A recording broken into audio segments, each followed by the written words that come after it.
Okay, so I hope that you are able to see the presentation.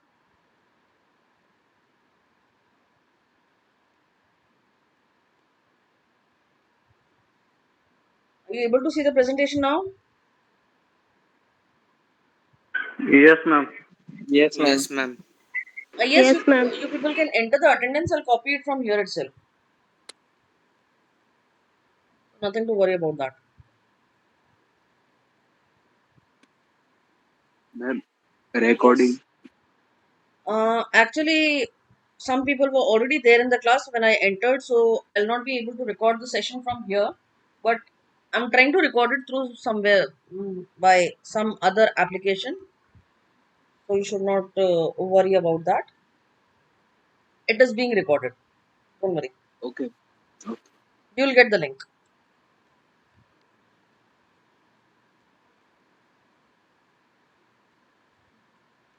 Okay, so we'll start with the demand of money. Now, whenever we are talking about this theory of demand for money, there are certain questions that for which we need to seek answers.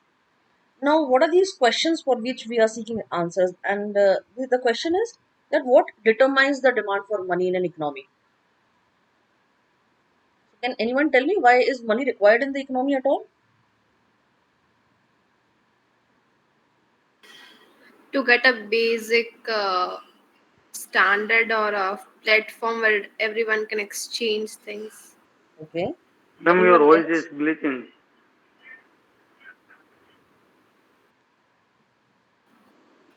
My voice cannot glitch, beta. Others are able to hear it. आपके net में problem होगी कोई check करो. Okay, ma'am. Okay, so whenever we are questioning this, that what are the different, what determines the demand for money in the economy, the economists which are available at different schools are having different thoughts to it and they're having different views to it. And as a result, there are different theories for demand of money. Now, the origin of this demand of money is traced in the classical quantity theory of money, which was made by Jean Bodin. He was a French philosopher, and this theory was conceived in the year of 1568. That is something in around about 16th century. This came into existence. There has been, as we'll discuss in further detail, we'll be able to see that that first the basics of quantity theory of money are there, and there is some derivation, some deviation from the classical theory and how it went on. So all those things are there. In order to understand these things in a better way, what we'll do is we'll first of all try to cover that what is this classical quantity theory of money. Now, this classical quantity theory of money is something which was conceived in the year of 1568. That is 16th century, and this theory was conceived so that we are able to understand that the price rise is what was the reason of price rise in contemporary France at that point of time. So he was explaining the reason for these price rise in contemporary France. So over a period of round about 2 centuries, there were a number of economists which were like John Locke, David Hume, Richard Cantiello, Richard David Ricardo, even Irving Fisher. They some of them commented on the theory, some of them contributed something to the theory, and they came up with their own versions. So Fisher's version of the quantity theory of money was the one which was developed by him in his own book, which was named as The Purchasing Power of Money, published in the year of 1911. Now, this is the most famous version of the quantity theory of money because what it does, it tries to represent the classical approach to the analysis and the relationship between the quantity of money and the price level.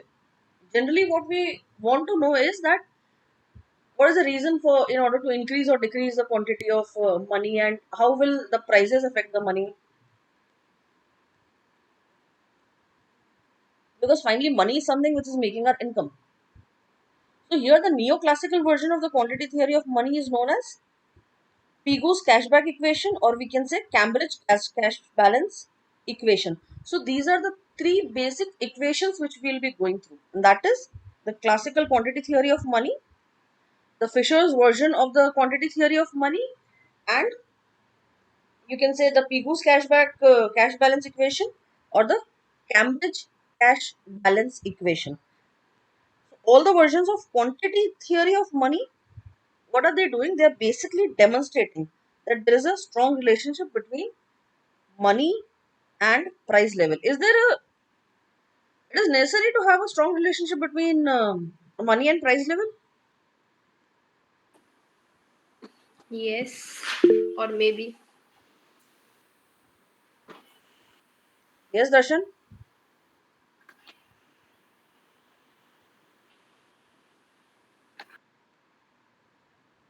Darshan, you want to say something? Mistakenly raised your hand. Understood.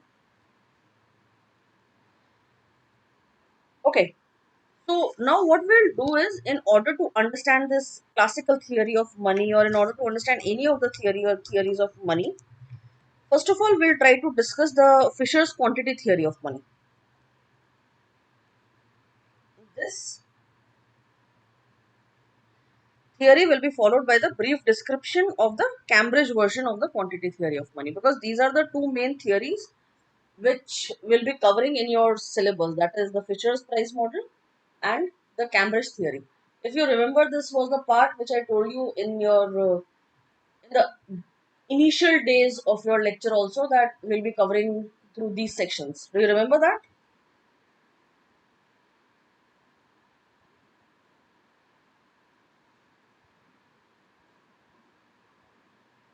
Anyone who remembers that? No. Fine, I'll show you. That is not an issue.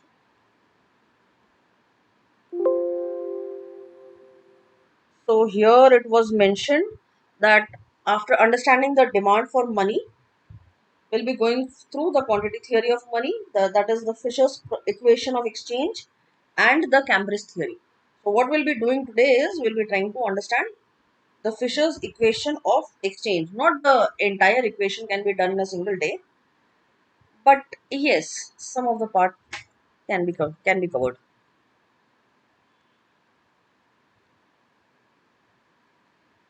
So the first thing that we'll discuss is the Fisher's quantity theory of money.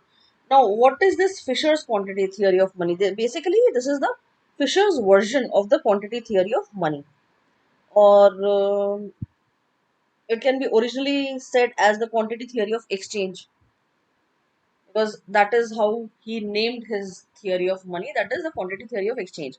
Now, you must be thinking, ma'am ने तो बोला था Fisher's theory of exchange पढ़ेंगे, तो हम quantity theory of money क्यों पढ़ रहे हैं? Because he named his theory as the quantity theory of exchange.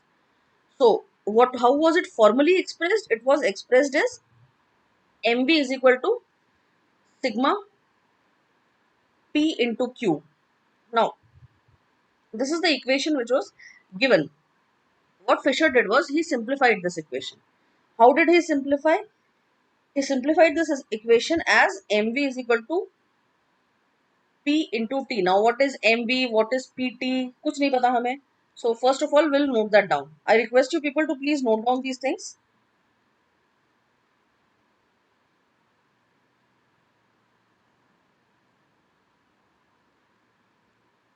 Okay, so here M represents the quantity of money in circulation. I hope you are writing it down. Ma'am, Hmm? excuse me, ma'am. Just for once, can you go back to the previous slide? Sure. Okay, so the Fisher's quantity theory of money. In this theory, I'm trying to give you a detailed description of the simplified version of his equation.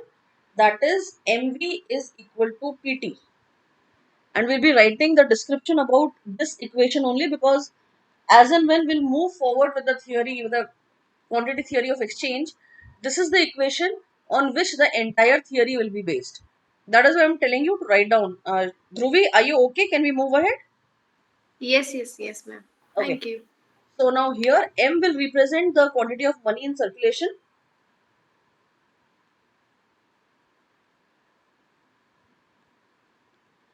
V refers to the transaction velocity of money. Now, what is the transaction velocity of money? The number of times a unit of money is used in transaction per unit of time, or in other words, the number of hands a unit of money changes per unit of time. Like if we are having 1 rupee, then in a particular day, how many times that 1 rupee is being utilized in the entire economy? That is what V stands for. Then we are having sigma P by PQ, which is equal to P1 into Q1 plus P2 into Q2, and that is like Pn into Qn, where Q is output of individual commodities and P is their price. Q is standing for output of the commodities and P is standing for their price.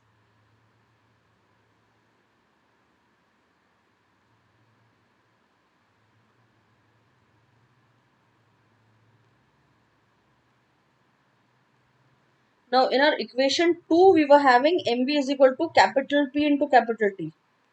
So that capital P represents the weighted average of all individual prices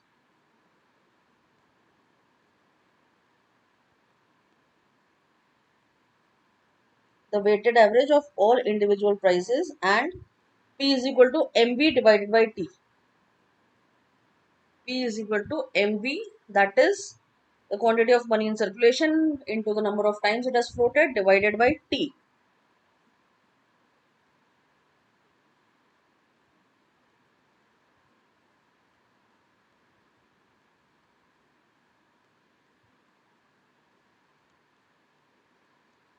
Now what is T standing for?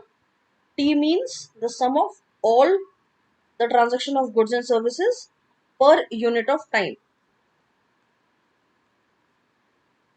T is the sum of all the transaction of goods and services per unit of time.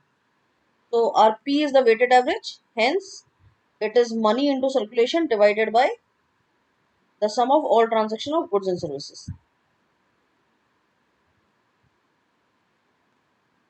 Are we done? Yes, ma'am. There is just one person saying yes, and I'm very sure others are still writing. Ma'am, could you please explain second point? That is V. Yes, ma'am. Okay, V is better the transaction velocity of money. Now, what is the velocity of money?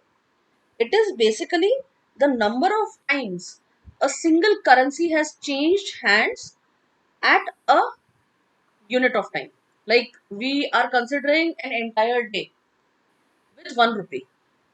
So the number of times this 1 rupee has changed hands will be considered as V. Up taken? Understood that? Like Ma'am, you, changed hands. okay. Okay, You are understood, ma'am. having one Thank you. rupee, you gave it to Jeet, Jeet gave it to Harshit, Harshit gave it to Dhruvi, Dhruvi gave it to Amreen, Amreen gave it to Paras, Paras gave it to Rajvi, Rajvi gave it to Mansi, and it went on and on and on for an entire day. It kept on changing hands. So Understood, ma'am. Thank you. it's okay, beta. Whatever you don't understand, you can easily ask me. Are we done? Have you copied it?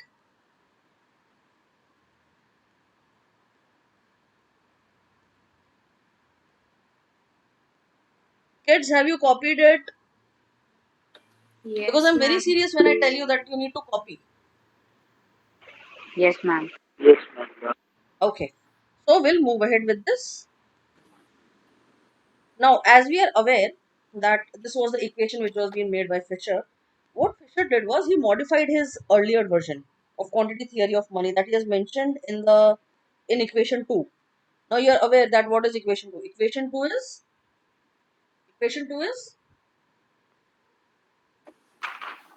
MV is MV is equal equal to, to see, this is equation 2. Can you see?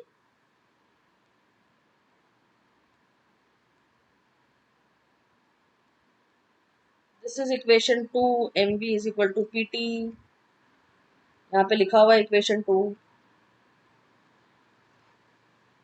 So for your reference, you can even write that down, because every time I'll be referring the equation, I will be referring the number of the equation, because here we are having n number of equations. See, like here we are having 4. एक equation के आगे मैंने शायद तक number नहीं डाला. Oh, I forgot to put a number in front of this one.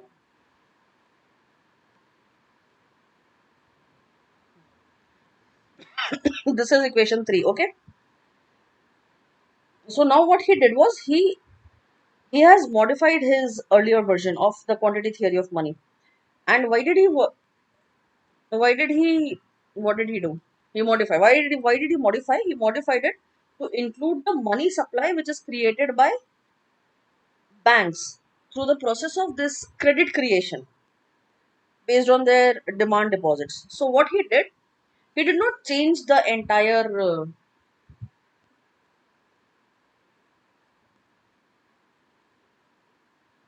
just a second.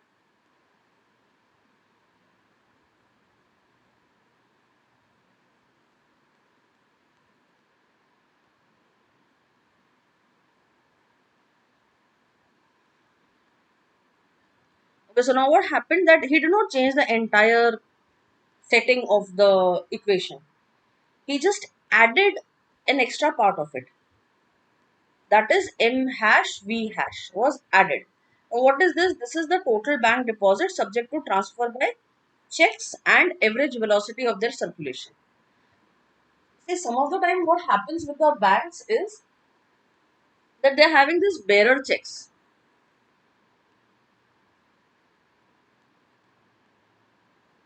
They're having these bearer checks. And these bearer checks can actually change hands. So when the money is transferred through this capacity, then also it is changing hands and it is increasing in velocity.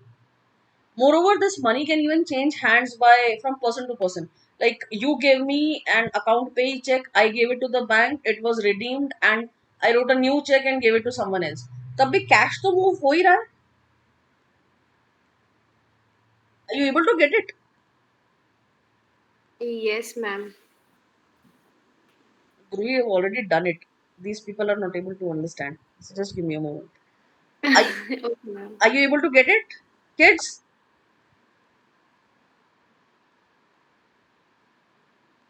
When we are talking about the deposits from banks, we are writing a check to one person, and that check is being handed over to the other person. He takes the check, he gets the amount, he writes another check and give it to someone else. That way also the money is changing hands on a day's work. Are you able to get that this can happen? I need a reply. I'll not move ahead without that.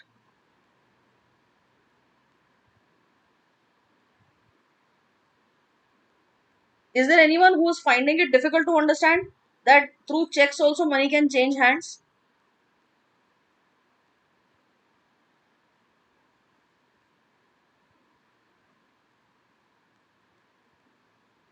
But so I understand that the time is 1 o'clock, not 1 o'clock, 1:30.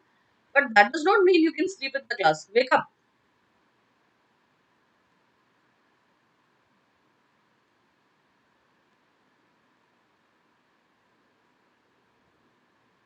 Okay. So you are able to get it. So that's very good for me. So now what happens that whenever we are having this expanded equation with us, that is mv is equal to m hash v hash is equal to pt, and this is the deposits which are available from bank. So in general, the formula given in equation 2 is used for the quantity theory of money. This is just an extension to it. That whenever you want to add the amount of bank deposits, only then this one will be used. Other than that, you cannot use this equation. You'll have to use the other equation only. So we'll move ahead with the uses. Now, whenever we are aware of the equation of quantity theory of money, we need to understand that it must be having certain uses also. Now, the classical quantity theory of money, which apparently looks very simple, like it was just telling us that there's a relationship between price level and money. That is what it was telling us. So it looked very simple, but it had two important theoretical implications, and those two important theoretical implications constitutes of two important aspects of classical macroeconomics. Now, what are those? They are specifically that the quantity theory of money yields to important classical macroeconomic theories, which is the classical theory of price level and the classical theory of demand for money. So, what we are doing over here is we are trying to understand the classical theory of demand for money, and with the help of that classical theory, with that modification and implication of classical theory of money, will be taking into consideration the Fisher's approach and the Cambridge theory. Now, what happens with this is that when these two theory of money are already there, so in order to look into this, what we will do is we'll look at how the quantity of money can be used to derive the theory of price level and the demand of money. We'll be trying to understand both of them, because the classical theory of money stated that price level matters, money matters. They are both related to one another. When anything is related to one another, you cannot just think about that we'll consider one thing and दूसरी को छोड़ देते हैं. That's not possible. So what we'll be doing is we'll be trying to understand both the things simultaneously. Now, in order to understand both the things simultaneously, the first thing that we'll try to understand is the first theory. That is the classical theory of price level. Because now you'll tell me, ma'am, we are talking about the demand theory of money. Why are we trying to understand price level? Because earlier we have done in unit 2, we were going through marginal propensity to consume, we were going through average demand curve, we were going through aggregate supply function. And at the time of at the time of studying the multiplier, we were able to see that everything is connected to one another. Didn't we consider the graph, that is the average, the aggregate supply function and the aggregate demand function of graph was referred by us at the time of studying the marginal propensity to consume, and while studying the multiplier we were considering the marginal propensity to consume. Didn't we do that? कुछ कुछ याद है किसी को? आधे फिर सो गए.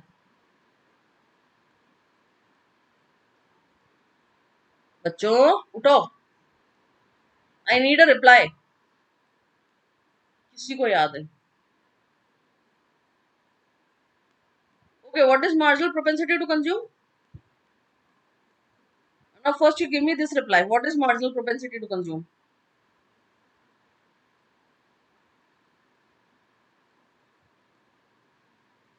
Ma'am, it's the relationship between income and consumption. As the income increases, the consumption of a consumer also increases. Yes, but less than proportionately. Okay, and what was the formula of it?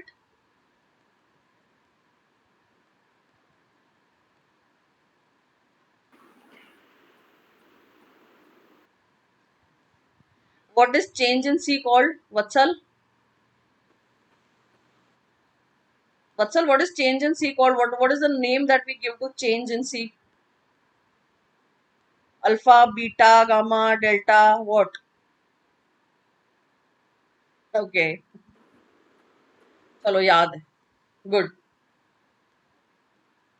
So now you know that earlier also things were related to one another. So the similar way, here also things are related to one another. And the marginal propensity to consume is delta C by delta Y. It's delta C by delta Y. It's never delta C upon delta Y.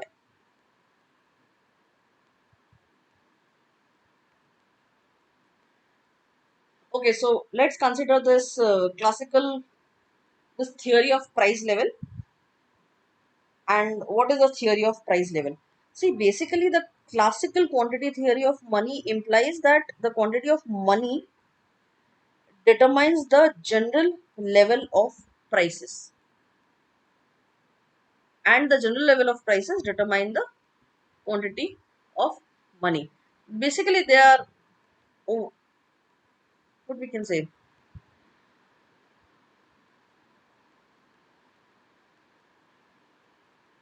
there's something like which goes hand in hand. So with the help of this, we were the conclusion which follows directly from the Fisher's equation is that P is equal to mv plus m hash v hash divided by T. Now why is that so? Why are we getting this conclusion? Anyone can tell me?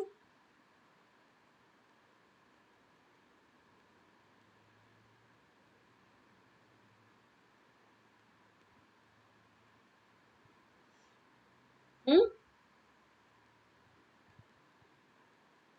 See, the theory of price level is that the quantity of the money determines the general price level.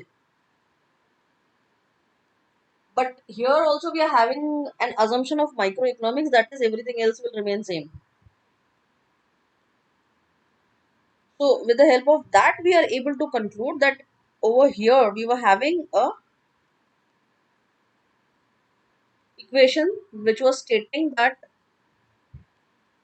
mv plus m hash v hash is equal to pt. What does p stand for? P stands for the weighted average. T stands for the sum of all the transactions. M stands for the quantity of money and V stands for the velocity. So now here when we are concluding and we want to find out what is the weighted average, what we can do is we can actually transfer, and we know that whenever something is divided or something is multiplied by the other side, when it is moved to the next side it becomes a division. So here our in order to calculate the weighted average, our formula will turn up to mv plus m hash v hash divided by t. That implies that v and t remaining constant, p changes proportionately to the changes in m and m hash. Velocity of money is constant and the total sum is also staying constant. So when both these things are staying constant, the change in the price is proportionate to the change in the money supplied. Now when m is doubled, p is doubled too. That is very obvious because they are working hand in hand. And if t rises or falls, m, m hash and v remaining constant, p will also rise or fall. If the total sum will rise or fall, the price will also rise or fall. That is what this theory is all about. So taking this equation of this fourth equation, what we can do is we can state that with the help of the mechanism that if something is constant, other things will move in a proportionate direction. We can state that it has been made very clear. The mechanism makes very clear the fact that the average price increase with the increase in money or bank deposits and with the velocities of their circulation, and it decreases with the increase in the volume of trade. Basically what they are saying that the average price increase, the increase in money, the velocities of their circulation are in direct relation, whereas the volume of trade is an inverse relation with all of these things. That is, it is an inverse relation with the average price increase, with the increase in money, and with the increase in velocities of their circulation. Are we clear with this?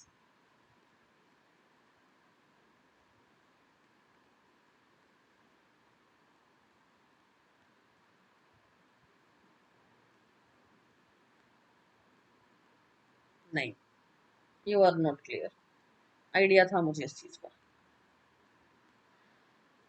Okay, so what we are trying to understand over here, we are trying to understand the price level. That what will happen to the price if we are inserting more money in the economy. Okay? That is what we are trying to understand, because finally what we are studying the demand of money. Okay? So here what we will do, first of all, we'll try to understand that this demand of money through price level. In the quantity theory of money, it is implied that that the quantity of okay the quantity of money will determine the general price level. But on what condition? When everything else will remain same. If the quantity of money is more, if the quantity of money demanded is more, then the general price level will rise. If the quantity of money demanded is less, then the general price level will fall. That is what the equation is also showing us. The equation is showing us that P is equal to mv plus m hash v hash divided by T. Now, what is P? P is the price level. P is the price level, right?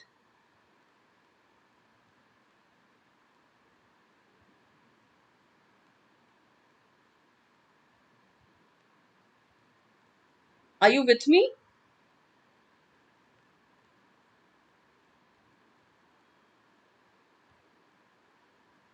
Kids, am I audible to you at all?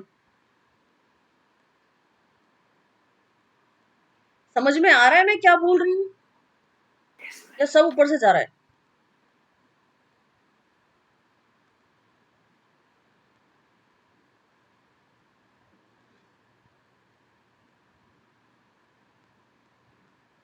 Okay, so now what we are trying to understand is that when we are having an equation of P, that is the price level, everything else, if everything else remains constant and there is only an increase or decrease in the money supply or in the demand of money, then the price level will move in the same direction. That is, it will move equally in the same direction of money. Similar thing will happen with the velocity also. If there is an increase in the velocity of money, then the price level will also increase. But that is not the function which it is carrying out with T. The price level and T, they are something which are in an inverse relationship. If T rises or falls, m hash and V remaining constant, P will decrease. When T rises, P decreases. That is, what is T? T means the sum of all the transactions of goods and services at per unit of time. So when the total number is increasing, the price will decrease. And when the total number is decreasing, the price will increase. That is what they are trying to tell us. That the price is in an inverse relationship with the total demand, whereas it is in a direct relationship with the money supply and the velocity of money. Are we clear now? Yes, ma'am. Okay. So that is what the mechanism is also telling us, that the fact that the average price increases with the increase in money and it decreases with the increase in the volume of trade. T is basically the volume of trade. I'll stop over here क्योंकि अगर मैंने आपको आज की आज the demand for money करवाने की कोशिश की तो अभी तो इसी में कंफ्यूज हो, आगे जाने क्या करोगे? So we will stop, and if anyone is having a question, they can put up the question. If you're not having a question, then you can leave.